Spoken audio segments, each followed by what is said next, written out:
do it. So you always have now think reverse these following things. It's a bit tricky.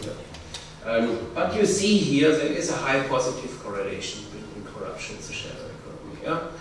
If you go on a globe, yeah, you see it here from these two pictures, I think, quite well. Now the extent of corruption is here 2%. The 22 countries with the lowest corruption, unfortunately, you do not find your countries on the first 20 with the lowest corruption. Here you have Switzerland, you have Austria, Germany on rank 15. You see some countries have the same values, so not all ranks are occupied. That is as a first best 20 with a corruption perception index between 10 and 7. Now what is a corruption perception index? These are questionnaires they hand out also in your country, one to the population, one to entrepreneurs, one to public officials. It's half a dozen questionnaires to half a dozen different people, and then they look what people say, whether corruption has increased or decreased, etc. And from this they construct this index. This is not a measure of the extent of corruption, it's a measure how people evaluate how severe corruption in the country is. And this is a big problem because your neighbor country, Bulgaria or Macedonia, might completely different evaluate this, and then you have country by country here. Yeah?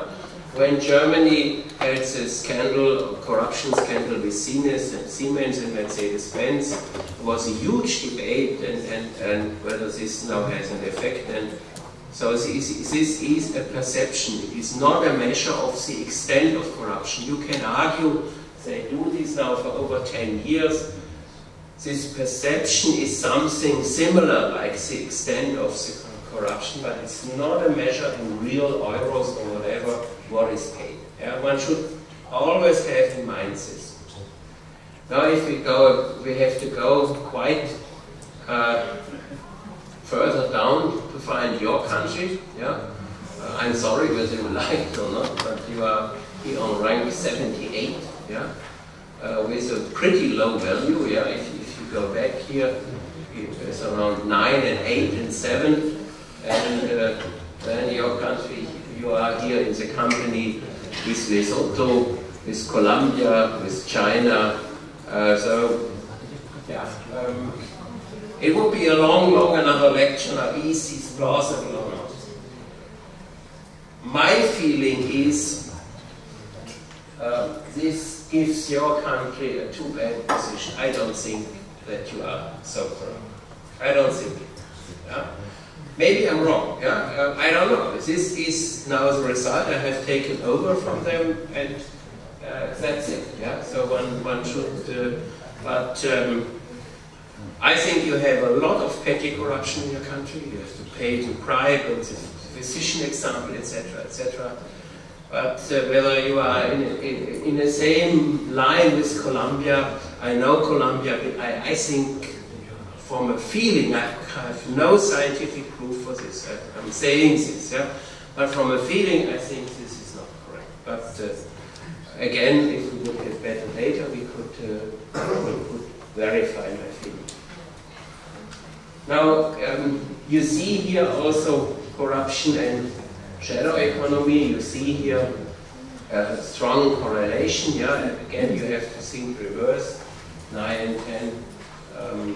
Is no corruption, one is extreme high corruption. You have this clear positive correlation, what you saw also with the maps. Also, if you measure it a bit different, quality of institutions, you have more or less here the same result. Now coming back to your country, what is interesting in your country is a dramatic move becoming a much more corrupt country. Yeah? Maybe the rank is a bit more honest thing, but even there I have my doubts. But you compare the rank for several years. You had a range between 40 and 50 or 55. Yeah? And then all of a sudden in 2009 and in 2010 you made a jump of almost 13 or 20% a jump to the worst in the rank from 57 to 71, 78. Yeah? So it's really something. Yeah? Now, what did I to come up with this? And now this you have to tell me. I have no plausible explanation what happened here. Yeah? Whether it is also a result of the crisis, I don't know. I must say, I really do not know. I just take it here. What I did, I estimated the production function for your country, a transport production function with various indicators, and one of them was this transparency index, and it had a negative sign, and from this, normalizing it, I calculate the damage figure here for your country in billion euros here. This is a rough approximation, again, relying on the transparency corruption perception index. Yeah? Whether good or bad, I do not have anything else, so I have to use it, yeah? as an independent factor in this translog production function. And you see here what comes out that the damage was along around 20 billion euros, yeah? And then again, because of this worsening or higher becoming more corrupt, as I said, the lower the more corrupt, it jumped up to 25, 26 billion euros.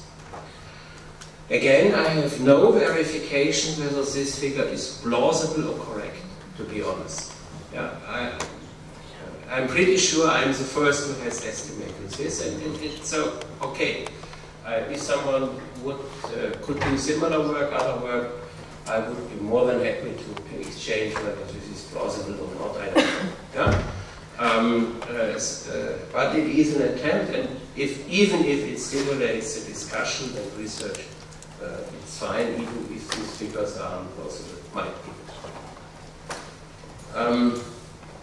Okay, let me come to summary.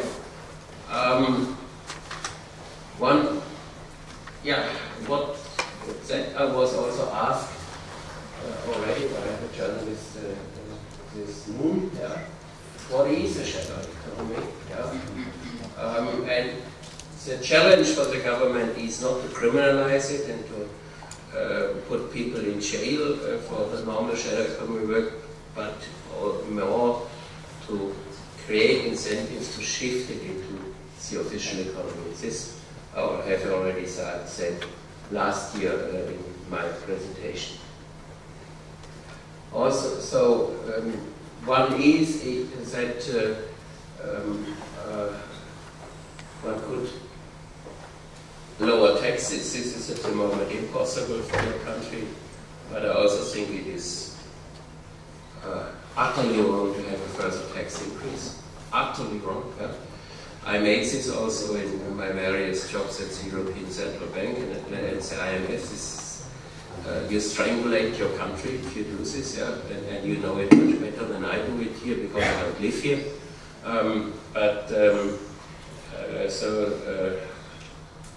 One idea it might be the so-called Luxembourg model that you temporarily exempt the VAT on certain labor-intensive services, and then you have so much additional official work that the tax losses will be compensated. So that your government could try. Okay, the three conclusions. There are a complex phenomenon, and everybody sees and realizes it. It's not so easy. One has to first really to understand the interactions, yeah, to see what one then could do, and maybe it's better now to try different policy measures than just so simple measures like tax increases to get rid of the debt and then to have another severe distortion in the shadow economy. As I said, I would go this way. I would also go this way with respect to corruption. Yeah? And what also the taxi driver told me is salaries in the public sector, at least for a part, are so poor that they have no other choice and to work either in the shadow economy or take bribe. So this is also one thing one should think about. And to fight corruption with good governments and of course with severe punishment, and here it also works. Now coming back to my question, what do we know, what do we not know? Yeah. We have some development, you have seen it. We have little knowledge about effective policy methods from block value added to Y because of missing data. Also we have, as we have no microdata, a lot of things we really cannot test how severe corruption is. Whether this 20 billion is roughly correct, too high or too low, I don't know. I would be looking forward to your reaction.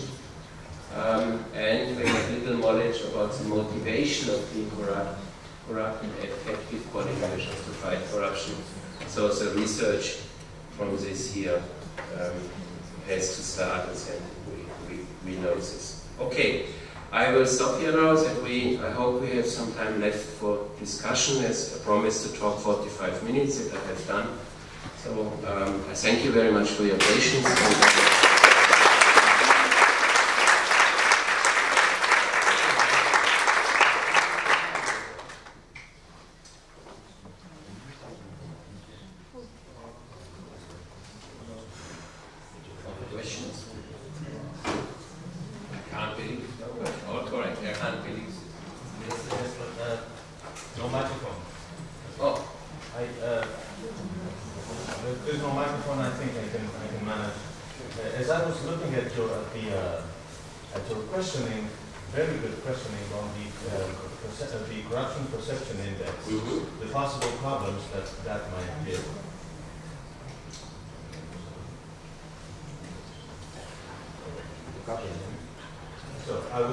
I had this thought in mind. Maybe it's a little bit shocking. Probably in a country like Greece, my feeling is that the corruption perception is much higher than the actual corruption itself, so we agree.